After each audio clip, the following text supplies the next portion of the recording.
The taxpayers spent $30 million on the special counsel's investigation. Now we know, without a single doubt, that there was no collusion by the Trump campaign with Russia.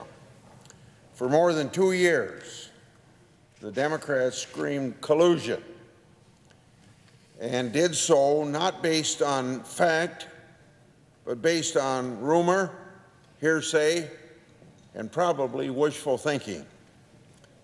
They've done a huge disservice to the American people by taking that approach.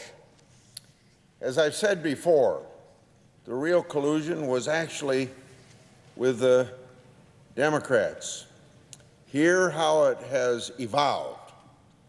It was the Clinton campaign and Democratic National Committee that hired Fusion GPS to do opposition research against candidate Trump. Then Fusion GPS hired Christopher Steele, a former British intelligence officer, to compile what we now hear always referred to as the Steele dossier. That document was very central to the fake collusion narrative, and it reportedly used Russian government sources for information. So the Democrats paid for a document created by a foreign national that relied on Russian government sources, not Trump, the Democrats. That's the definition of collusion. But Democrat collusion didn't stop there. Last week, the Hill newspaper reported that a Democrat National Committee contractor contacted the Ukrainian government to get dirt on the Trump and Manafort during the presidential election. Specifically, the Democrat National Committee contractor reportedly, quote, wanted to collect evidence that Trump, his organization, and Manafort were Russian assets working to hurt the U.S. and working with Putin against U.S. interests, end of quote. The Democrats were up in arms about the Trump Tower meeting when the Trump campaign was approached about dirt on Hillary Clinton. Here, the DNC proactively pounded the door of a foreign government for dirt. Where's the outrage at that? The special counsel ignored all of that in his report, and thus he didn't fulfill all of his responsibilities.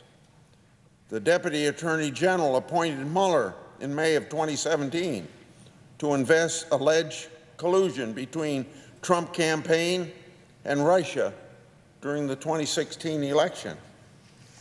The Deputy Attorney General further ordered that if the special counsel believed it was necessary and appropriate, he was authorized to, quote, prosecute federal crimes arising from the investigation of these matters, end of quote. But that's not what the special counsel did on the obstruction question. Instead, the special counsel declined to make a traditional prosecutorial decision. The report said that, quote, the evidence that we obtained about the president's actions and intent presents difficult issues that prevent us from conclusively determining that no criminal conduct occurred. As the Attorney General said when he released the report, and then again in his testimony before the Senate Judiciary Committee last week, the role of a prosecutor is to make a charging decision. It isn't a prosecutor's job to exonerate a subject. It's to charge a crime, or the alternative, not to charge a crime. But in his report, the special counsel explains his decision not to even make a decision. He says, among other things, that stating the president had committed a chargeable offense without actually charging him under the Justice Department guidance would be unfair to the president because, according to the special counsel, then the president couldn't defend himself properly before a neutral fact finder.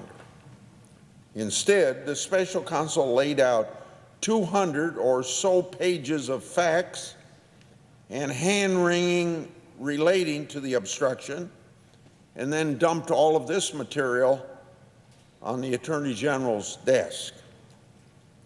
It reminds me of a former FBI Director, Comey's declaration in the summer of 2016 that Secretary Clinton was extremely careless in handling classified information, but that no reasonable prosecutor would bring a case against Secretary Clinton. FBI Director Comey made a prosecutorial decision that wasn't his to make. It was up to the Attorney General then to make. That was Attorney General Lynch. Comey also released derogatory information about Secretary Clinton and then refused to show all of his work. The special counsel's report is at least equally problematic. The report lays out 200 pages of investigative product that leaves the charging decision hanging in Never Never Land.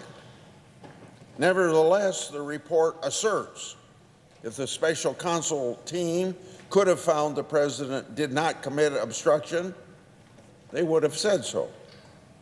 But again, that's not what prosecutors do. That's a reversal of the innocence until proven guilty standard that's basic to American justice. And if it really was a thorough investigation, it seems the inverse is true as well. That inverse is that after a thorough investigation, the special counsel did not have enough evidence to conclusively state obstruction actually occurred. During the Attorney General's May 1st testimony before the Senate Judiciary Committee, he noted that if the special counsel found facts sufficient to constitute obstruction, he would have stated that finding. Curiously, the special counsel spilled a lot of ink in his report explaining why he believed the president could be charged as a matter of legal theory. So why didn't he just make that decision, or at least make a very clear recommendation to the Attorney General and stand behind his own theories?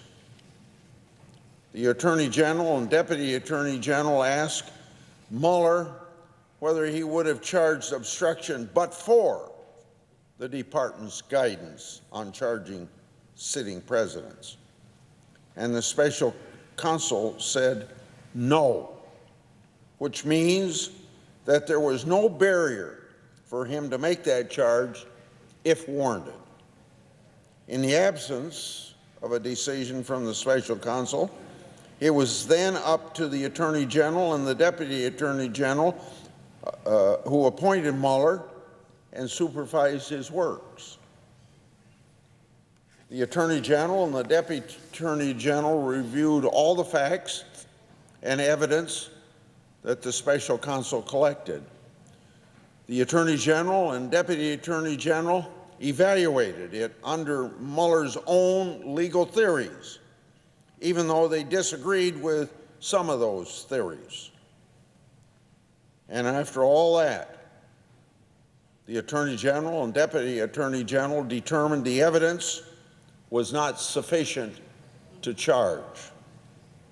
Oddly, the special counsel's report is probably most notable for what it doesn't address at all. The special counsel's report does not address the genesis of the Russian investigation. It doesn't address whether the FBI used improper surveillance techniques on the Trump campaign or individuals associated with the Trump campaign. It doesn't address the credibility of the FBI's sources. It doesn't address whether the Steele dossier was a Russian disinformation campaign. Even one of the reporters at the publication that initially dumped the dossier into the public domain wants to know where it came from and what it means. The special counsel's report also doesn't address whether the Department of Justice officials turned a blind eye to potential misconduct. And it doesn't address whether the Department of Justice misled the Foreign Intelligence Surveillance Court when applying for that court's decision against the Trump campaign. So now we know what reasonable people have long suspected. There was no collusion and no obstruction of the collusion investigation. But we still don't know how this so-called collusion investigation got started in the first place. In March of 2017, then FBI Director James Comey testified that he briefed President-elect Trump about these allegations in January 2017, even though, according to the public testimony, Director Comey considered them, in his words, salacious and unverified. If, in fact, they were salacious and unverified in early 2017, then what were they months before that, months before that, when Comey started the investigation? We know the allegations against Page were unverified when they were used by the FBI and the Justice Department to support a FISA application to spy, and let me emphasize, yes, spy on an American citizen. An American citizen who, by the way, has never been charged with anything.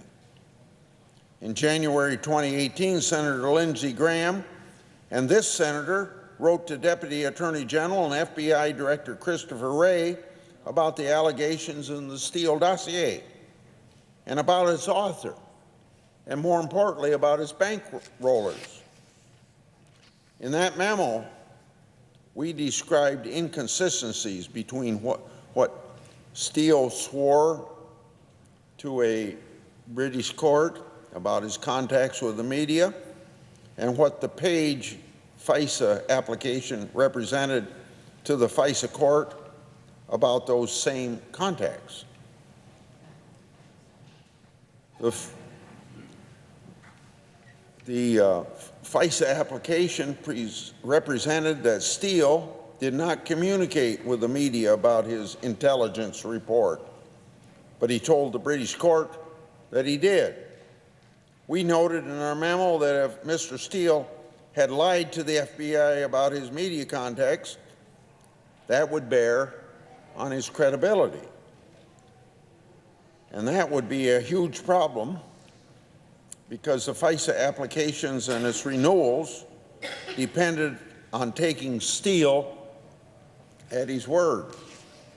Now remember, at that time, the Steele dossier was still salacious and unverified, and those are Comey's words. So it mattered a real whole lot whether the FBI and the Department of Justice could trust Steele and his dossier. In our referral, Senator Graham and I also noted that Mr. Steele's contact with the media likely affected, in our words, the reliability of his information gathering efforts in compiling the dossier. By the time the Department of Justice and the FBI filed the FISA application, And even before the FBI officially opened the investigation, the Steele dossier was probably the worst-kept secret in Washington, D.C. The same can be said for the government's efforts to look for ties between the Trump campaign and Russia. The media, lawyers, lobbyists, campaign organizations, private research firms, FBI officials, Department of Justice, and Department of State officials, and even foreign intelligence agencies. All these folks reportedly had access to the dossier information or the dossier itself. An attorney for Clinton on the Democratic National Committee even passed on some aspects of this information directly to the FBI General Counsel before the FISA was issued. Basically, this piece of paper was in some form or another all over this town. And the more the dossier was shopped around, the more vulnerable it became to its manipulation. We also know that at least as early as summer 2016, foreign intelligence agencies were reportedly feeding information to the CIA about Trump campaign associates, and the FBI was using a source to seek information from individuals associated with the Trump campaign. About that time, Fusion GPS hired Steele on behalf of the Clinton campaign and the Democratic National Committee. So, we need to know if leadership in the intelligence community and the FBI were already gathering intelligence on Trump associates when Fusion hired Steele. So we need to know whether the Obama administration was looking so hard for connections that they figured the Steele dossier would justify efforts to continue their surveillance activities. Further, we need to know if the Russians knew our government was that hungry for information to the point that they packed the dossier with disinformation just to sow chaos. And if so, it looks like the Obama administration fell for it, hook, line, and sinker. It certainly seems like some in leadership may have ignored clear warning signs. Department of Justice official Bruce Orr spoke with top FBI leadership about Steele's work the day the investigation opened. And after the FBI terminated Steele as a source, Orr continued to feed Steele's work to the Bureau. At various times, Mr. Orr made clear to the FBI that the information from Steele could not be taken at face value because it was based on hearsay. Orr noted that Steele had an anti-Trump agenda, and the whole operation was bankrolled by Clinton and the Democratic National Committee. Of course, the Clinton campaign wasn't keen on the world knowing that it was footing the bill for the dossier. Its lawyers even lied to the media about this fact for more than a year. And that's not me saying it. A New York Times reporter said that. So by the time the FISA application was filed, and every time it was renewed, FBI and Department of Justice leaders were very much aware of the political bias and the purpose of the unverified information that supposedly supported it. So much so that according to reported text messages between former FBI Deputy Director Andrew McCabe and his staff, the FBI worked to create a, these are their words, robust explanation for any possible bias of the source in the package supporting the FISA application. And it also seems from these text messages that the FBI was getting pushback from at least one individual at the Justice Department about seeking the FISA. In the end, the FISA application was presented to the courts with no mention whatsoever of Clinton or the Democratic National Committee, nor any mention of the source's political bias, and mere speculation by the FBI that its primary source was not peddling his information far and wide. Then the application was granted by the court and renewed 3 times. Let me say that again. The FISA was granted and renewed 3 times. The FBI surveilled an American citizen for many months based on salacious and unverified information gathered by a former foreign intelligence officer desperate to keep the president out of office, and that was that British agent Steele. That former intelligence officer used Russian sources, including Russian government sources, at the behest and with the funding of a rival political party and campaign. Democrats and the mainstream media have been screaming at the top of their lungs about salacious, unverified allegations that this president stole an election by working with the Russians.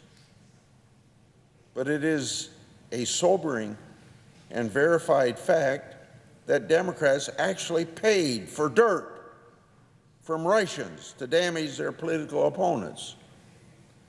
So after the taxpayers spent $30 million working through this swirling cesspool of allegations, when the Attorney General says he has concerns, the Attorney General says he has concerns about certain aspects of this investigation, I agree with him.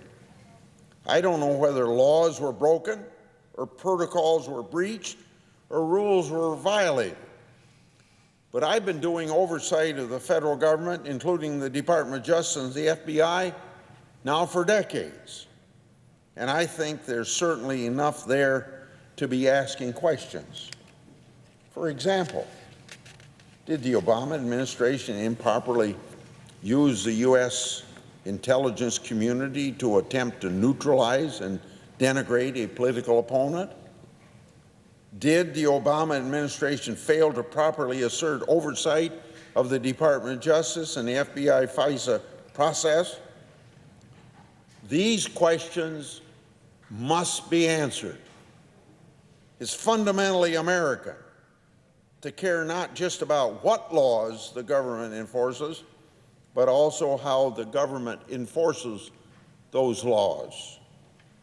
If the greatest enemy we see is the person on the other side of the political spectrum, then the foreign powers that seek to divide and weaken our republic are going to succeed. Now, I've been trying to get to the bottom of all sides of this issue for years. I've urged my Democratic colleagues to join me. I'm encouraged that the Attorney General is taking a look, and I'm encouraged that the independent Department of Justice Inspector General has been looking at these issues as well. I have no idea what they're going to find. I know that Mueller turned a blind eye to what they are investigating, however. The American people need answers, all the answers. It's not just this administration that has been dragged through the mud with wild collusions and obstruction theories. The American people have had to listen to those falsehoods now for years. Many in the media have been breathlessly flooding the airways with speculation and what-ifs about the bogus Trump collusion narrative. Now that the report is out, some media figures are still struggling to come to terms with Mueller's findings and decisions. It's as if they're unhappy with the results, or perhaps they're embarrassed that the world is learning that we've been sold a bunch of snake oil for the past 2 years. And now they're finding out that the jig is up. I hope the mainstream media will pursue the origins of the Russian collusion investigation and do it with the same vigor as they've been pushing the collusion narrative for the last 2 years. And there ought to be some apologies from some of them. This would all go a long ways of restoring their damaged credibility. So I'm going to do whatever I can to make sure the people get these answers. I suggest the absence of a quorum. The clerk will call the roll.